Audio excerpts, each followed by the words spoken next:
Alam ko na isa to sa na-miss nyo, yung ako'y magpakabis, pero at least lagi pa rin nasa list kahit walang nirelease. Yung mga dis, buti na lang natiis ko kahit nakakainis. Saan di pa lang ipanis na wala kong kailangan i-please. Ako lang hindi lumusog, pero yung sulat busog. Yung beat ay palaging sunog, di na sumusulat ng hindi magkakatunog. Di ba ba kayo nakatunog? Sa akin lang kayo makakanood, ayun siya ba magkakasunod? Kaya halatadong tulog pa yung tao nagsabi sa akin di pa ako hubog.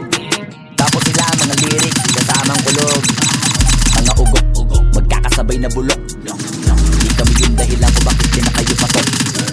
Sadyang di na pasok, di na makatira pasok. Napakadami ko na alog, simulan na nakita nila kung tumula na pagabog. Lahat sila sa akin pasugod, totoo pa lang hindi ay hindi na kaya magamot. Ako nagitampok, na mga tunog hambog, lagi may nag-aamok. Kahit na walang ko inalok, di sumasagkot. Oy, ano ba naman ang bot? Para sa buong sumuntok, mga pumutok, pero sa pangalan namin nakabuntot. Mga kumurot, tulo magabog, ang mga tunog na aka na nila kabot sa mulpot. Malaman may mauna pa din sila mauntok. Bago ka makarating sa tuktok, sira tuktok, panahon nyo na mauntot, kasi kami na taga-tuldok. O sige, namnamin nyo lang, pero pagtagal malalaman nyo rin ang suma total. Kung gusto nyo mapansin, sige lang, pero tandaang magkaiba ang nauso lang sa popular. Boy, dito madali, boy, huwag nyo nga kang kiniking, boy. Di ko na rin kayo kalibel, oy. Malaki na ang kaibahan, kahit magtanong ko pa sa iba dyan, baka may alam nyo na yan. Diyos ko naman pag di pa inamin, ewan ko na lang. O sige, eto pa baka bibiga pa sa mga naririnig ko ngayon. Eto yung tipo ng isang beses mo lang maririnig sa engkada totoo. Dito para sa balakpakan, gusto ko lang ipangalandakan na hindi lang ako pang kalmahan. Nakantahan nyo nang di nyo nalaman